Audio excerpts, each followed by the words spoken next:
blockchain will become mainstream in the next couple of years and people will actually start to use it, whether they know it or not. Welcome to the Payroll Podcast with your host, Nick Day of JGA Recruitment, specialist payroll recruiters. As soon as the mainstream starts to trust cryptocurrency, I think it's very feasible we are getting paid in that cryptocurrency, provided it's not so volatile and provided everyone else accepts it. Hello and welcome to the Payroll Podcast. Today I am delighted to be joined by Anita Lettink, SVP of Strategy and Alliances at NGA HR, and she is responsible for strategy and alliances globally. She has held a number of key senior positions working with NGA HR clients, and she is now responsible for defining the global strategy of the NGA HR business, which of course are one of the UK's leading payroll and HR solution providers. Previously, Anita was NGA HR's VP for Northern Europe and Managing Director for the Netherlands. Recently, I've been fascinated by some of the articles Anita's been writing in relation to blockchain technology and its potential impact on the payroll and HR industries. Blockchain is a huge buzzword out there in the market, and today I want to demystify blockchain and cryptocurrencies to find out how they may impact the payroll departments of tomorrow. Now, blockchain is still highly experimental technology. I want to find out if the technology is advanced enough for any software provider to be able to recommend it. NGA Human Resources employ over 5,000 staff across 35 countries. And Anita, who has been writing a number of articles on the subject, is the perfect expert to have on the Payroll Podcast to talk to us about blockchain and its technology in a little bit more detail. So welcome, Anita. How are you? Hi, Nick. Thank you for inviting me to the podcast. I'm delighted to be here, to be able to speak to your audience and to explore the potential application of blockchain in payroll with you. Fantastic. It's a subject that not many people know much about either. So I think not only can we talk about how it might be used in payroll, but also perhaps demystify what it actually is and get people to understand the technology behind blockchain as well. But before we do that, I would like to kick off just a little bit, basically just to find out a little bit more about yourself, Anita, if we can. So 5 quick questions. I know you started initially at Arinzo International in 2001, and you've been with the business ever since. Tell us a little bit more about your journey from senior business consultant to becoming SVP of Strategy and Alliances in 2017. Happy to do so. So when I joined in 2001, as you just mentioned, when you look at HR and payroll, it was completely focused on ERP. The first applications had been installed at clients, and we were thinking about how to best use it. And also, if you remember well, shortly before that, Dave Ulrich had written his book about application of shared service centers. So that was a big part of my job, thinking about how clients could use technology, how they could reorganize their HR department so that delivery to employees was as effective and as efficient as it could be. And throughout the years, HR has been on a journey to engage employees, to make the employee experience a lot better. And with the opportunities that came with the cloud, you can really bring HR to people who matter most, of course, because it's people who ultimately, create your business, who run your business. So to ensure that these people are equipped and that they get paid on time, that they get trained well, you have to exploit these new technologies so that it's incredibly important that they use this technology, that they use the learnings that you give them or that you make available to them, how they can bring HR and payroll best to their employees, to share that with them. That's been a big part of my focus. Sure. I know that a lot of your focus is, of course, discussing and predicting, I guess, the future of the payroll industry. And I was quite interesting to see an article you wrote back in 2016 about there being an increase in businesses migrating their payrolls to the cloud. Back in 2016, it was still relatively new, but it appears your predictions were correct. So kudos to you. You said the biggest barrier to making those changes, though, would be fear. So fast forward to 2018. How do you see the future of payroll changing now, perhaps both in the short and the longer terms? And do you still view fear as being the biggest barrier for these changes taking place? So I'm going to say something about fear, I think what I really said was the biggest barrier was risk. Consider a payroll owner in a company and everything runs smooth the way it is. Then you really don't want anything to jeopardize a very stable payroll environment. I think that is still the case because in itself, there is no financial business case for migrating a payroll that runs smooth from on-prem to the cloud. There has to be more than that.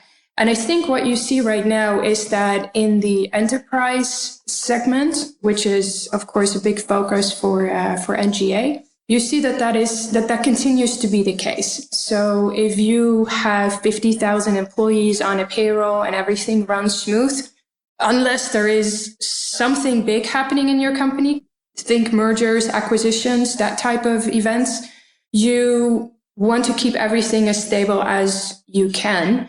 While at the same time, what we see the enterprise segment move to cloud for the interface with the employee, which is the HRIS. Right? So core HR, talent applications. Interestingly enough, where we see a lot of movement in payroll to the cloud is the mid-market segment. Okay. Because when they move, for them, it's critical to keep everything together. So when they move core HR and payroll, and we're actually involved in a lot of those payroll migrations at the moment. Quite interesting. So what typically might be some other reasons for a business looking to make a change? What we do see is that, especially when it comes to multi-country businesses, at a certain point, they simply do not want all these local systems anymore.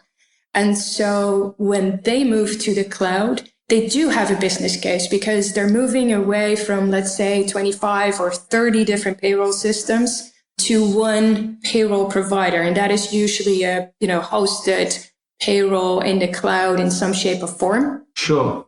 That is an important driver. Obviously, the event that takes place is usually the move to a single cloud core HR system, where suddenly people realize that if they move to the cloud, they have to start establishing interfaces to all these different systems that are in country. It's not only payroll, but it's also time and sometimes other HR related systems. And that is the moment that they decide to move everything to the cloud. Fine. That makes a lot more sense. And obviously, an age of globalization, I guess it's a busy time for suppliers like yourselves with companies looking for risk-averse solutions that can deliver, a full solution to multiple countries. It's interesting. And that kind of leads us nicely then into what we really want to get into, which is blockchain and how blockchain technology can assist potentially or get involved with HR and payroll technology. Before we talk about what blockchain, which is also known for the listeners out there as distributed ledger technology or DLT, can you just clarify for the listeners what blockchain or DLT is? Yes, absolutely. And I'm going to keep it a little bit high level instead of bursting out in a full technology overview. So on high level, really what you do is you create a secure ledger of all the transactions and you copy that ledger on a decentralized infrastructure. And so what happens then if someone makes a transaction, that is added to the ledger is changed, and that change is then broadcasted to all the parties that participate in that network, and they validate it and approve it. Once that transaction is complete, it's added to a block, and then once the block is full, it's added to an existing chain of blocks, and that's why we call it blockchain. Great. And it's also encrypted, which is very important because that means that the blocks can't be changed or tampered with.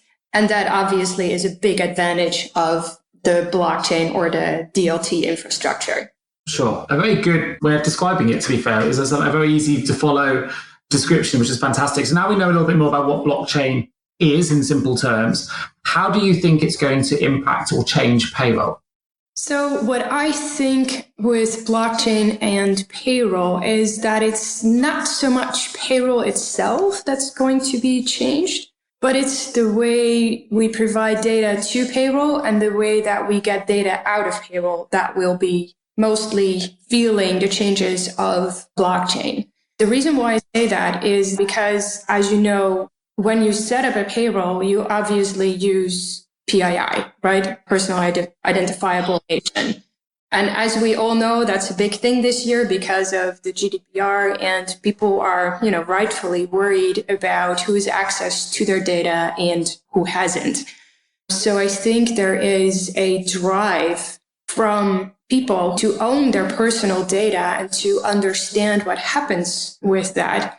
At the same time, you also see that blockchain application is becoming very strong in what we call the fintech industry. So it's financial technology, and that banks are looking at blockchain to secure transactions and also to establish that when transactions happen, they are encrypted, they're secure, and everyone understands and trusts that they have happened, right? Because trust is key in this whole blockchain development. So summarizing, I don't think it will change payroll, running payroll. I don't think it will change running payroll that much, but I do think it will have a fundamental effect on payroll processes, pre-payroll and post-payroll. Okay. So what do you see then? I mean, you touched upon it already, but what do you see as being the main benefits of blockchain? And are there any reasons why businesses should also be cautious in terms of a risk perspective about implementing this type of technology? If you look at benefits of blockchain, it's early days yet. So we're slowly starting to understand how to use blockchain, what the advantages are. We're also starting to understand what some of the disadvantages are, right? And as the technology progresses, what you will see and what is currently happening is that there are different versions that start to emerge. And we'll talk a little bit about that later, but think about permissioned blockchains that are used in companies versus permissionless blockchains that are used by cryptocurrencies. So you already see two variations of blockchain that are being developed for different purposes. And so that is what is going to happen. That also means that we still are watching and piloting and creating use cases for how blockchain can be applied within the HR and payroll industry. And I think it's good to be cautious because there's a lot of hype around blockchain, especially around cryptocurrencies and Bitcoins. And there's also a concern about energy consumption, which is mostly around the permissionless blockchains, but it's something to think about. Interestingly, Wired, the magazine, wrote a very interesting article that I also link into one of my blog posts around the usage of blockchain and all the hype surrounding it. So if you really want to dig a little bit deeper in the hype, I suggest you read that article because it's informative and it's also funny. I've got a good hype example as well for those that are listening. We've got, so blockchain, as we mentioned, it's become a bit of an investor's buzzword, right? So it's, as you mentioned, I think your words were, it's hard to separate kind of the hype from the reality. But I don't know if you've heard of the Long Island iced tea company, but on December 2017, so quite recently, this may well be in the Wired article, I haven't read it, but they're a New York's drinks brand, and they actually changed their name, their company name, to Long Blockchain Company. The company's stock rose by 289% on the back of the announcement. And that's despite the fact it had absolutely no blockchain-based products to sell and no concrete plans to develop any blockchain technology whatsoever. The change of direction actually failed because NASDAQ told them to remove them from the exchange for misleading investors. But it just gives a great example of how easy it is to convince investors that they were worth investing in just based on them adding the word blockchain to their company name. So obviously it's foolish to ignore blockchain, the impact it could have, but actually there's a huge amount of hype and sort of separating the two, and people jumping on the bandwagon of Bitcoin, cryptocurrency or blockchain is everywhere, which is why it's so great to have you on this podcast, Anita, because you've got a really good knowledge. And for those that aren't familiar with Anita Lettink, she's released a series of 4 articles in total that started back in May, all about blockchain, how it's going to affect HR and payroll. And I will put some links to those articles in the episode notes for those that want to find out a little bit more. I've got one final question here, and we're recording this Payroll podcast in the middle of what is summer 2018. It's 10 years after Satoshi Nakamoto proposed the first blockchain. And yet we're still not really seeing many serious developments being made to integrate blockchain-based payroll technology into current systems. So we're also not really seeing businesses move entire payrolls away from user-controlled databases into blockchain systems. You mentioned it's sort of relatively new technology, but then Nakamoto developed it sort of 10 years ago. So why do you think this is, and why do you think it's taken so long to get it to where it is at the moment? It's a really good question, Nick. And I think what has happened is that the focus on cryptocurrencies has not done the technology any favor, especially not when it comes to these initial coin offerings, right? So there's also a lot of mistrust around this technology. For instance, just last week, Bloomberg said that over half of these initial coin offerings die within 4 months after the tokens are sold. So people lose a lot of money. Yeah.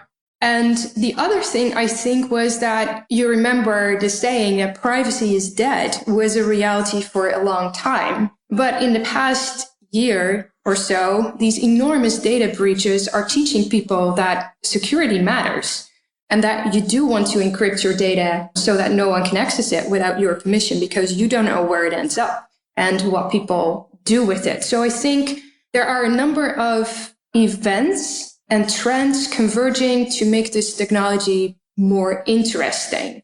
There are already developments in fintech that have gone mainstream, that are out in the public for everyone to use. For instance, in the area of international payments, where a Spanish bank has introduced an app where everyone can wire money home and it will arrive the next day against a fraction of the fee that you paid in the past for an international money transaction. There are also, for instance, shipping companies that use DLTs to make sure that what goes in the containers comes out of the containers at the endpoint, and a blockchain ensures that the shipping lists are absolutely secure. So I think when you look at DLT, companies are starting to use it. It's maybe more in the B2B, so the business to business, than in the business to consumer area right now. And I strongly believe that it will become mainstream in the next couple of years and people will actually start to use it, whether they know it or not. Sure. And actually, for those listening, I haven't seen it yet in the recruitment market space for payroll, but I know in my research that there are a number of blockchain-based payroll companies which have already launched in the past 2 years. But a lot of those have been raising their sort of seed capital through using ICOs, which are initial coin offerings. So still sort of using cryptocurrency-based funding methods to get their ventures off the ground, and which I think is quite interesting, because you said a lot of those sort of disappear quite quickly as well, and we haven't quite seen it enter the mainstream yet. But I also saw an article from KPMG, who have just advised on the £5 million launch of Etch, which is a Dublin-based service, which, this is their claim, they claim it to be, in quotations, the first innovation in payroll since the Industrial Revolution. And they're employing the Ethereum blockchain to allow employers to pay workers in real time. You know, the big businesses out there, the NGAs of this world, the KPMGs, you know, I can see that a lot of the bigger companies are certainly looking into the technology. So it's interesting that you think yourself that it might take another sort of couple of years until we see it, but it is probably going to come in. Yeah, I also think that before you might see it in payroll, there's other areas in HR where the use cases are already brought to market. For instance, a number of educational institutes all around the world are now publishing certificates and diplomas on blockchains. So that might be a use of blockchain or DLTs that regular people like you and I will experience far before we will see anything in the financials. Sure, fantastic. And we're going to go into blockchain in a little bit more, again, a deeper dive into the detail after you find out a little bit more about yourself, Anita. So, time to find out more about you. Firstly, a little bit more about you. How would your friends describe you, and how would your work colleagues describe you? Yeah, that's a good question. So I think my friends will tell you that I love to spoil them with dinners that I cook.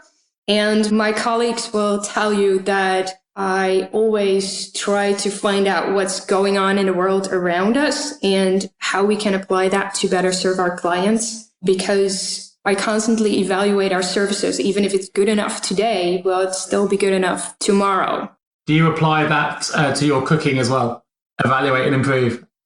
Yes, I can tell you that I never cook the same thing twice.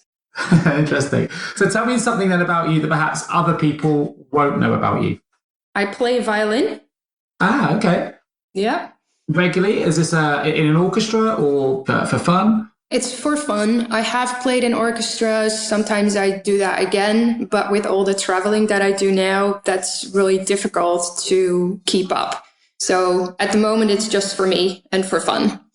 Slowly but surely, and completely unbeknownst to me before embarking on this Payroll podcast, it seems that nearly everyone I've interviewed plays some kind of classical instrument. I'm thinking by the end of it, we could form your own orchestra. We had the last one I did was play the trumpet. We've had someone who plays the banjo, yourself on the violin. I can play percussion. It's amazing. Everyone seems to have these musical talents behind the scenes in Payroll. So slightly different kind of question. You're abducted by aliens who want to learn more about our species. What item would you take with you? That was a great question, and I've given it some careful thought, but I think I would bring an iPad. It's such a great window to the world that we live in, because I could have these aliens listen to music, and we could explore technology, show them pictures, read books, take a class. So it's such a great window into the world that we live in. Fantastic answer. Completely get it as well. I guess you can show many, many items through the one single portal, which essentially is what it would be, I guess. Fantastic. What game or instrument would you teach them? I would take Monopoly with me. Monopoly, okay. Why Monopoly? Because it's just a fun game and I like to play it. So why not have a little bit of fun with the aliens? You play the London version? I actually have a Dutch version, which is the Rotterdam Monopoly version. Okay, nice. What would you tell them about humans? I would tell them that when you least expect it, they will always rise up and surprise you. Fantastic. And last question, what truth or human trait would you hold back? I would probably not introduce them to Twitter or any of those social media apps, because sometimes they're used for good, but there are also times that they bring out the worst in people. Yeah, I'd agree with that. And lots of social noise and fake news, and maybe it would give them a true reflection of what we're really about. But there's a lot of misdirection in social media, so I like that. Fabulous. Well, listen, what we're going to do, we're going to move into some, deeper dive questions. 5 technical questions. I've got a few, I think, challenging questions for you because, as a layman on this side who's done my research, speaking to one of the leading global payroll suppliers, it gives me an opportunity to hopefully ask some more challenging questions about blockchain, about the technology and how it can be used in a payroll capacity. So the first thing I'd like to talk about is, and you brought this up already in the podcast, is blockchain security. Blockchain security and risk in relation to its use within payroll-related applications. And you mentioned GDPR already. That's also recently come into effect in May. So it's more important than ever that data is protected. From a data owner perspective, the problem of protecting personal data can be threefold. There's often a lack of ownership because once it's been entered, a third party can own the personal data. There is a lack of transparency because users can't audit what happens with their personal data. And of course, there's a risk of security breaches, which you've already mentioned, when databases that hold personal data can be a single point of failure. So with this in mind, how can blockchain help to keep personal data safe from a data controller perspective? It's a very good question.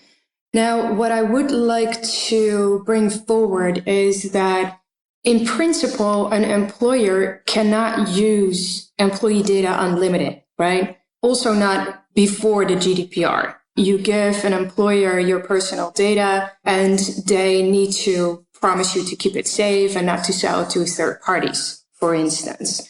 So there is some trust that you have in this relationship, and hopefully you trust your employer to do the right thing here. And also when they outsource this service to a third party like NGA, for instance, there's legislation in place on what we can and what we cannot do with that personal data, and it's quite restrictive.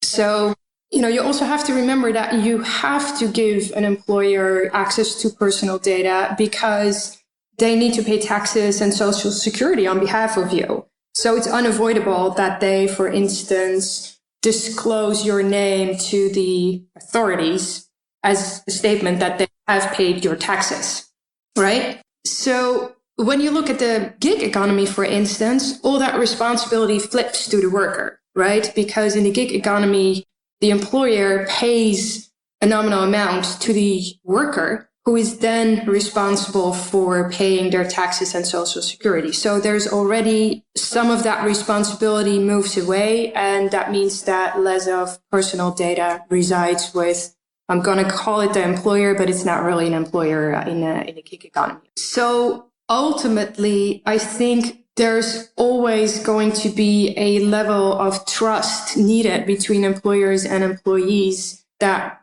personal data is being handled, in the right way. Now, having said that, you can also see where an employer would allow an employee to protect some of their data, because some of it has to be disclosed, but some of the data could be protected by introducing blockchain or a DLT. And that would mean that the employee would have a better picture of who uses that data and when. Because remember the example that I gave about recruitment. You could, for instance, if you apply for a job, decide you give access to some of your resume, but not all of it until you go into, in a short list and have a conversation. So in the same way, you could also have your personal data protected, have your employer ask for permission to use it in a specific circumstance. Sure. For those listening, it's key for them to know as well that there are two major strands for how blockchain systems can affect recruitment as well. I mean, there's, as you mentioned, you can have private blockchains and permissioned, but you can also have public and open. Right. Most people at the moment, the buzzword everyone talks about is Bitcoin. Everyone's heard of Bitcoin. The second biggest is Ethereum. They're the two main blockchains, and they are examples of two permissionless blockchains. So that is, they are public, they're not password protected, which I know has been a major barrier, for example, for many of the banks in adopting the technology. And I would argue that, most companies wouldn't be happy for all of their transactions to be publicly made available to anyone who wants to view them. So that is something that currently is possible on the Ethereum blockchain network. Now, I know, as we mentioned a moment ago, you can create private permissioned blockchains, but my understanding, if I'm correct, and do correct me if I'm wrong here, Anita, is that ultimately they have one major flaw, which is if only a handful of people are allowed to update and validate transactions on what is a private blockchain, then they become single points of control and therefore potential single points of failure. So this could make them an easy target for hackers. Perhaps they could gain control of the entire blockchain by attacking only a small number of computers. So in terms of risk, security, and I guess transparency, do you think it will help make blockchain technology prohibitive in terms of businesses taking advantage of blockchain applications or not? I think it's all about trust and what level of trust you feel comfortable with. Comparable to banks, right? You store your money with a bank that you trust, or you hope they do the right thing with your money and that you don't lose it. Also, keep in mind that blockchain is encrypted, whether it's permissionless or permissioned. So even if you have access to the blockchain, it does not mean right away that you have access to the data that is stored in the blockchains. That's a great point. Great point. But let's talk a little bit about permissionless versus permissioned blockchain or private blockchain, because that is important. It's also important to understand the difference. Most of these cryptocurrencies are permissionless blockchains, and it means that they allow anyone, you and me, to create an address and to start interacting with the network. So we can run a node and we can participate in the verifications of the transactions. And that also means that in a cryptocurrency, we compete for payment, because the one that verifies the block and that all the other parties trust gets a little bit of cryptocurrency, as a thank you for creating the block. So that is also why these are so popular. You can actually earn money by joining a permissionless blockchain. Now, when you look at a permissioned blockchain, that's a closed ecosystem.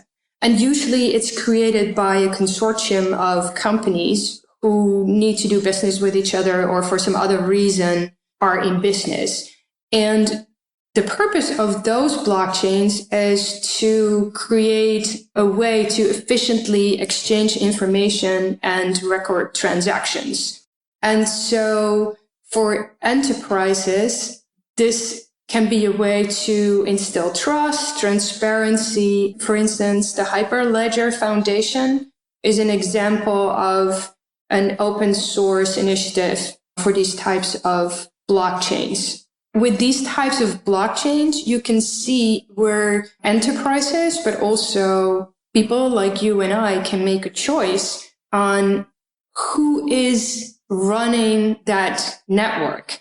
Where in a permissionless blockchain, we have no idea who is running the network because anyone can join, right? So a permission blockchain in that sense, once you have verified the parties that are participating in that network, can augment the level of trust so that people like you and I know it's secure and can have the confidence that these businesses operate the blockchain in a smart and effective way. Sure. No, it's a really good way of describing it. Right. And so I think especially when we're talking about trust, permissioned models will probably be a better fit. No, that makes sense. I think you described that really well. It doesn't necessarily take away the potential for there being a single point of failure, but the reality is you only enter in with an understanding of the risks before you join, right? So you establish that trust, you recognize, yes, there's a risk like there is in anything, and you decide to go ahead based on the fact that you trust the parties involved. I think you've described that really, really well. And there are a couple of risks. Apologies for throwing risks at you here, but I want to get everyone to really understand what blockchain is and how it can really impact and affect payroll and HR services. And I believe a risk within blockchain technology at the moment is in order for it to function as it was intended, the code behind a smart contract needs to be free from bugs. Now, I'm not a software expert at all, but if blockchain technology was being used to make a payroll payment, for example, a bug might allow the receiver of a payroll payment using a smart contract to request that payment multiple times and maybe get away with repeat payments before the blockchain system has a chance to update itself. Now, I know, of course, all software, including professional enterprise level software, will contain bugs, but smart contract payments are irreversible with blockchain. So if this happened in relation to a payroll payment, there would be absolutely no chance for a company or a payroll manager to get that money back if a bug like that existed and was exploited. There is an example of such exploitation taking place as well. So in 2017, nearly $55 million worth of ETH or Ethereum was stolen because of an exploitable bug in Ethereum source code. It became one of the biggest backdoors in hacking history, and it came down quite simply to the capital T in line 666 of the code. Had that been a small team, it would have completely prevented the hack. It's quite unbelievable that such a small thing can result in £55 million worth of stolen crypto. But I'm making the point because in publicly released code, even Microsoft say they have about 10 to 20 bugs per 1,000 lines, and they confirm that only a very tiny proportion of code is ever technically perfect. So do you think in terms of utilizing blockchain, which I'm going with this, for processing payroll payments, that it'll make it too difficult for it to be developed as an effective and risk-free payroll solution? Now, I know that you said blockchain is going to be used in other areas that impact payroll as opposed to payroll processing itself in the main, but from a payroll solution perspective, do you think that code perfection level will make it too difficult for payroll software to be developed on a mass scale? No, I don't think so. And yeah, I did say that I believe that the first application will be an pre and post payroll, but I do also believe that you can create a payroll that runs on blockchain. And you're absolutely correct. There is no software that has no bugs. Yet we trust software to run our energy infrastructure, to run our ATM machines, to run, everything that we rely on in our lives. We trust it to record this podcast. We trust it to run the internet. And bugs happen, but they're usually not in the multitude of the example that you just gave. Sure. A very fair point as well. Yeah. So could it happen? Absolutely, because no software is bug-free. But it could also happen today with the current payroll and payment software that we are using. And you very rarely hear something about it. With the smart contract, the idea, of course, is that once you enter into it, there are several obligations that need to be fulfilled before the money transaction actually happens. And so what you would need to do is make sure that there's like an indefinite repeat of these transactions or these conditions so that the payment happens over and over again, where in fact, once the conditions are satisfied and the payment has been made, the smart contract ends. Could that be exploited? I'm pretty sure there must be someone in the world that can do that. Will that be a regular event? Probably not, because as with everything, payroll is, and especially payments, are very regulated. So when you run payroll, you already know upfront what your payroll will look like from a financial point of view. And businesses actually plan for all these types of expenditures, right? Especially because payroll is such a large sum of money. Now, with these with these smart contracts, it will probably be smaller amounts of money, but there's still a financial department somewhere in your business that is keeping track on financial payments. And so someone will notice it shortly after it starts to happen that you keep paying the same person the same amount over and over again. That might be too late in that specific situation, but I don't believe that it will be able to happen indefinitely. And also, I don't think the amounts on the smart contracts will be anywhere near the 55 million of the Ethereum. Sure, that's a very fair point. Otherwise, I'm in the wrong job. Just to clear something up, I should have mentioned this in my introduction to the question, but for those not familiar with what a smart contract is, essentially it's a set of promises written out in code, which works by using statements like, if this, then that. So once set in motion, it's designed to be entirely dependent on its code, and it's designed to be reversible. So if there was a smart contract between a company and a contractor, for example, when a certain number of hours of work had been completed, that's the if this, then a smart contract can automatically pay the contractor, which would be the then that.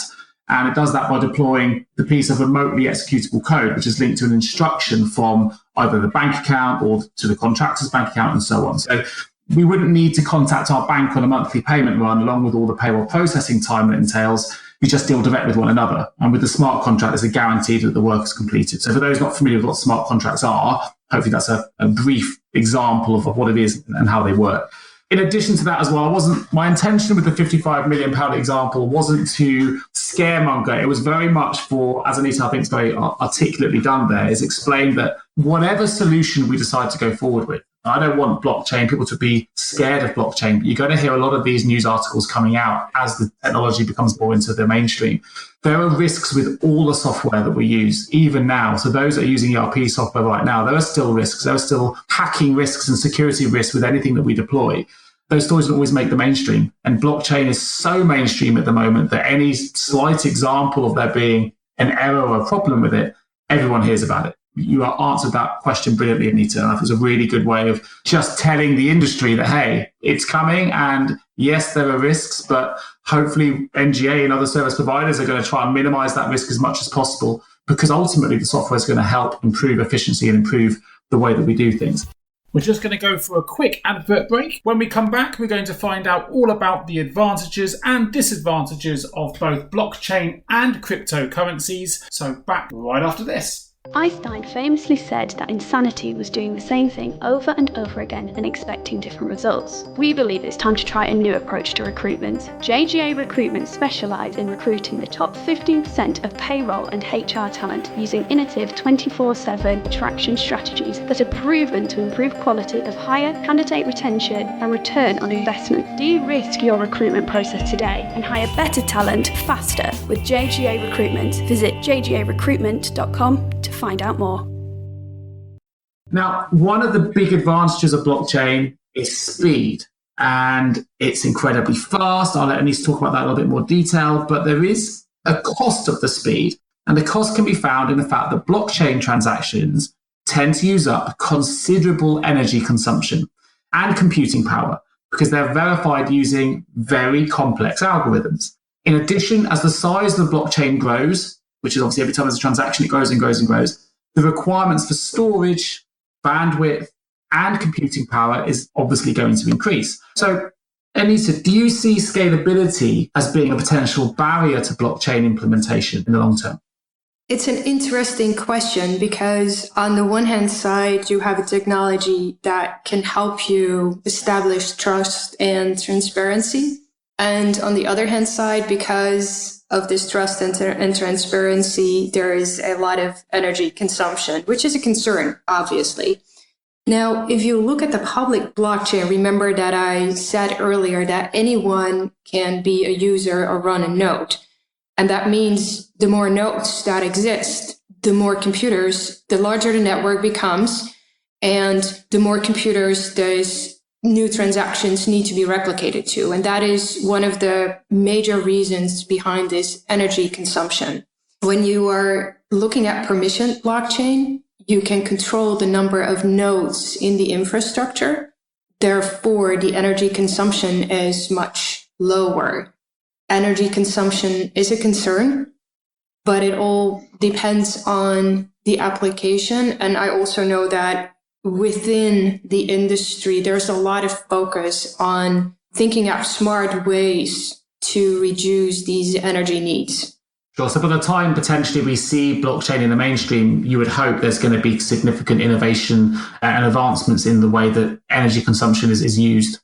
Yeah. Okay. So last question really in terms of blockchain technology. There's a couple of other questions I wanted to ask before we finish, but how do you see the blockchain technology roadmap evolving in relation to payroll over the coming months or years? You've mentioned you think it's going to be coming into the market certainly in the next 2 years. How do you see that roadmap evolving?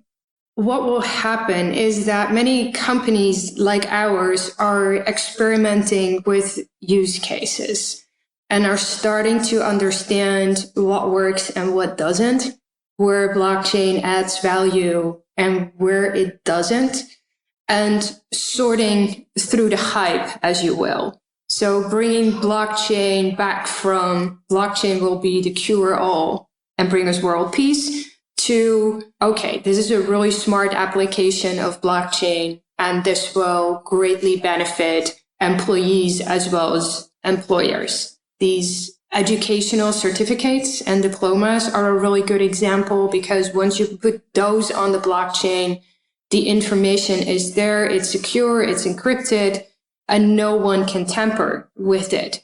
It's almost a guarantee to the employee that, yes, they completed that study, and to the employer that, yes, this person actually went through this institute and got a diploma. Those types of cases, it almost becomes a straightforward application and, almost like, why didn't we think about this before? The same will happen in payroll. And you could imagine, for instance, that as an employee, you start to work for a company and you give that company access to your personal data to run payroll with, and you withdraw that permission the moment that you exit the business. So you are absolutely sure that your information doesn't stay longer in the systems of that employer than necessary for them to pay you. Now, there's also always some legislation involved with that, right? Because as an employee, you cannot completely withdraw your personal data from an employer's record for legislative purposes. But still, it gives you more control over what someone does, and not only your employer, but what with your data. So I think that we are only scratching the surface, but also that we are coming to a point in the next 2 years where we understand where it's extremely useful and where we just should bother. And are there any particular blockchain innovations that you're involved in right now that NGA are fully involved with testing that you're able to share? Yes, we are fully involved in testing, and we will start to publish about that a little bit later in the year. So here I'm going to ask for your patience, and I hope for your curiosity. Sure, that's fantastic. Well, I'll add a link in the episode notes to yourself, Anita, on the NGA site so people can follow or read the articles you've already delivered on blockchain, but also follow on new news as it comes through as well. Now, I have to ask this question because for me, there is an elephant in the room. And before I started my research into blockchain, which takes a little bit to get your head around, I thought it was all about Bitcoin. I thought it was all about cryptocurrency, and everyone's talking about Bitcoin and the money people have made and all the different bits that go with it. And we haven't really spoken about cryptocurrency yet. And I think it's important that we haven't actually, because I think it's good that we separate blockchain from Bitcoin, because cryptocurrencies have a very little to do with the benefits of blockchain applications, which hopefully the listeners have got a feel for that during this podcast.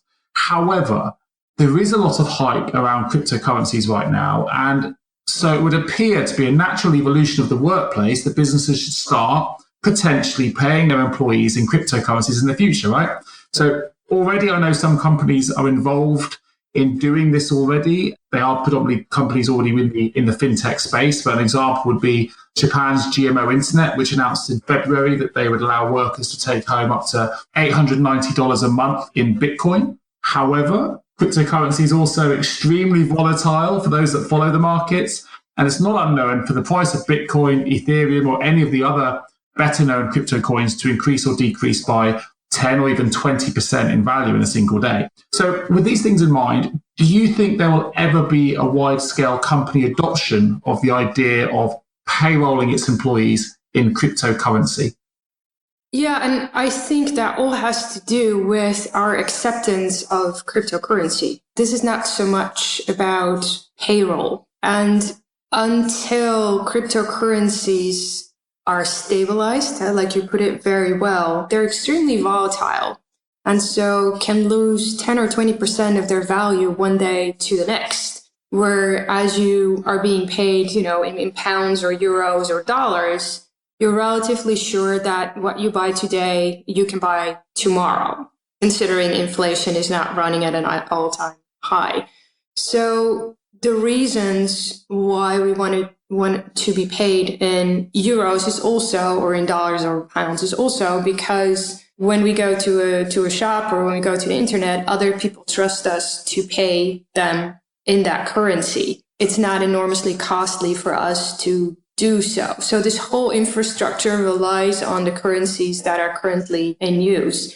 As soon as the mainstream starts to trust cryptocurrency or a specific cryptocurrency, I think it's very feasible we are getting paid in that cryptocurrency, provided it's not so volatile and provided everyone else accepts it. Correct. Yeah. As long as that isn't the case, why would I be paid in cryptocurrency instead of, a stable currency that I'm used to? Ultimately, we will see one or two cryptocurrencies or, a handful of cryptocurrencies that are becoming mainstream, but it will take a while. It's still too much hype. Yeah, I agree. And interestingly, for those that are considering investing, obviously, whatever you decide to do in Bitcoin, be aware that there are additional tax implications as well for being paid in Bitcoin or any cryptocurrency, especially if, as the employee, you convert the Bitcoin back to sterling.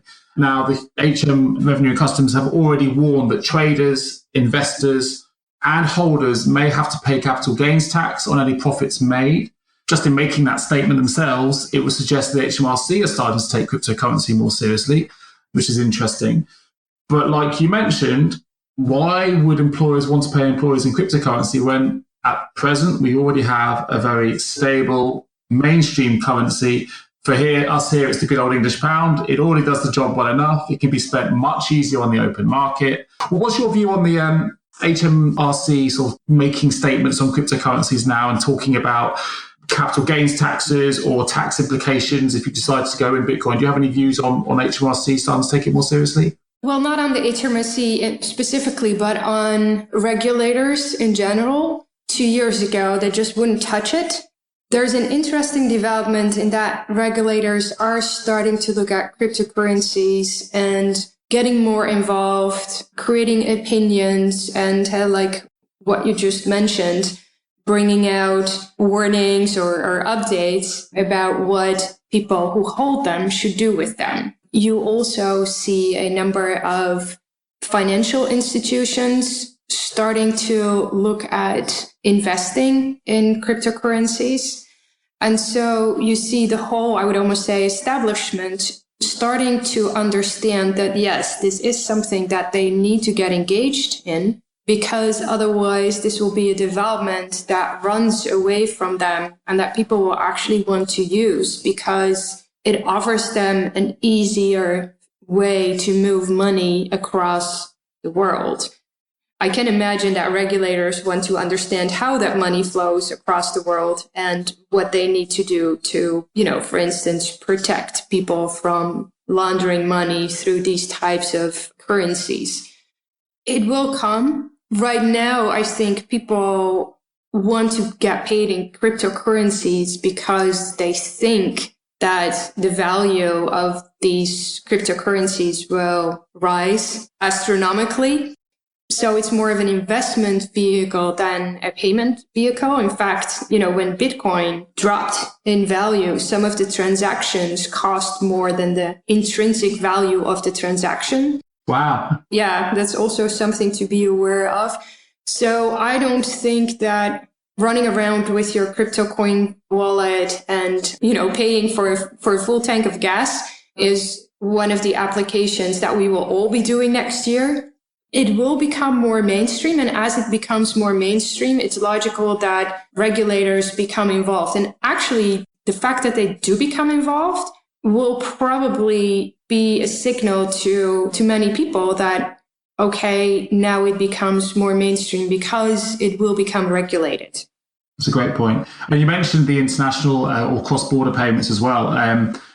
It appears to me that the companies that are really going to benefit from blockchain-based payroll are those probably with an international workforce, at least part of which is based remotely, because blockchain promises faster cross-border payments, less expensive cross-border payments, less error-prone. So it does kind of solve one of the biggest costs involved in payroll. So I'm sure that's something NGA are looking at as well, because fewer errors and faster payments means fewer disputes between a company and its workers. For companies with international workers applying themselves to projects all across the globe, it kind of seems that blockchain-based payroll systems could work really well. Absolutely. And I think that is also an area. So international payments is an area where you see lots of initiatives for, blockchain applications.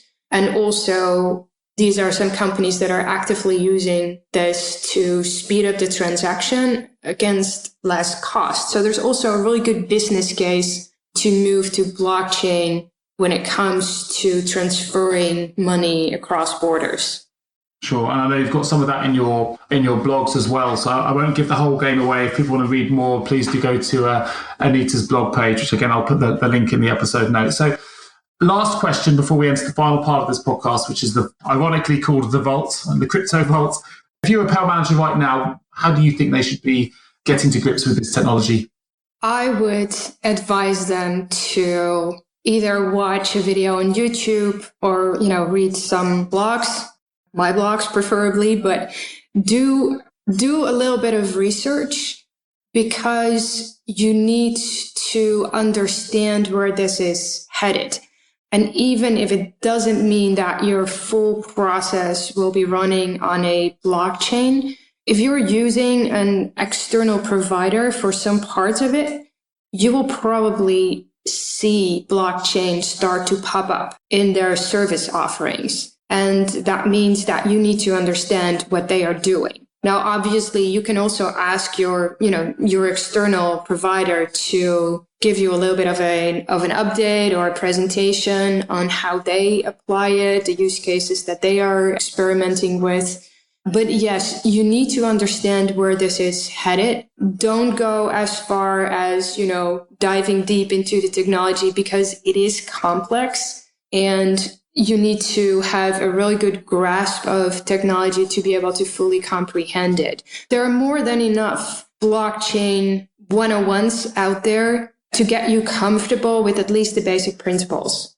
Sure. I've already mentioned to your blog, Anita, but we also at James Gray Associates going to be releasing a series of articles to try and understand and demystify what it's all about to follow up this podcast as well. So please do keep an eye out for our own blogs because there'll be a number of different chapters all about blockchain, payroll companies, remittances and payments, benefits, all those kind of things. And we'll release them as a series of probably 10 articles, which we've already started to write. So keep an eye out for those. And thanks ever so much for answering all of those quite deep technical questions, Lisa. I think you've handled them brilliantly and you've given a really good account of how blockchain is going to impact the industry, and of course for us to prepare for it, because we're talking about the future of payroll right now, and it's important that everyone embraces what is coming as early as possible so that we can prepare for it. So just to finish off the podcast, we're going to enter the vault. Entering the vault. One piece of advice you would give to someone working in payroll right now? Do pay attention to what is happening in the industry, especially around new technology innovations, not only about blockchain, but also about artificial intelligence, AI, chatbots, because it's going a lot faster than most of us think.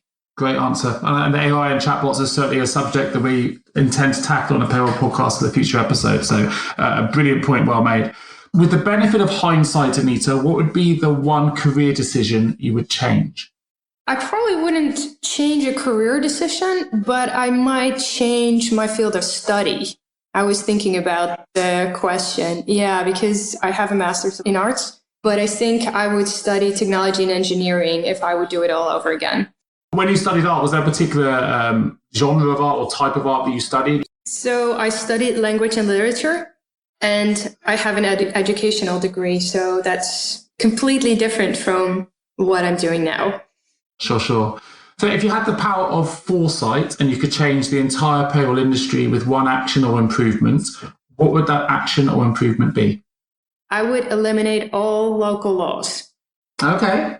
Payroll would be so much easier if there were regional or global laws that everyone had to abide with, as opposed to all the nitty-gritty local laws that everyone needs to remember and put into their payroll processing. Everyone would greatly benefit if we could eliminate the local laws. Fantastic answer. I agree, of course. And I think one thing we've established during the series of these payroll podcasts is just how complex payroll is and can be, and the job that the payroll managers and the payroll professionals listening to this podcast have to deal with every day, particularly when you start talking about global and regional payrolls.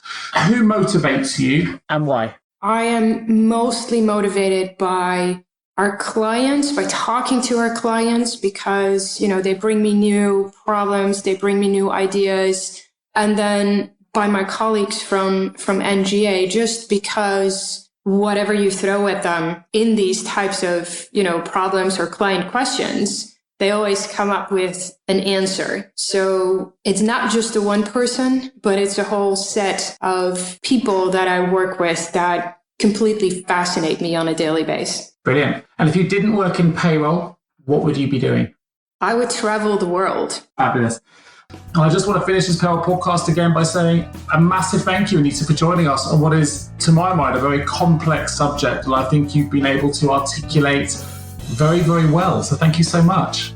You're welcome. It was a pleasure, Nick. If you want to find out more about NGA HR, then please do go to ngahr.com. There's a wealth of information on the website. There's a blog you can visit where you can find Anita's articles. There's a wealth of information. So if you haven't visited ngahr.com, I highly recommend that you do. Fantastic. Listen, thank you ever so much for listening. I'm Nick Day from James Gray Associates. This is the Payroll Podcast, and I will be speaking to you all again in a couple of weeks. You've been listening to the Payroll Podcast with Nick Day of JGA Recruitment, specialist payroll recruiters. If you would like to feature on a future podcast, please contact us. For a wealth of world-class payroll content, please visit us at jgarecruitment.com. See you next week.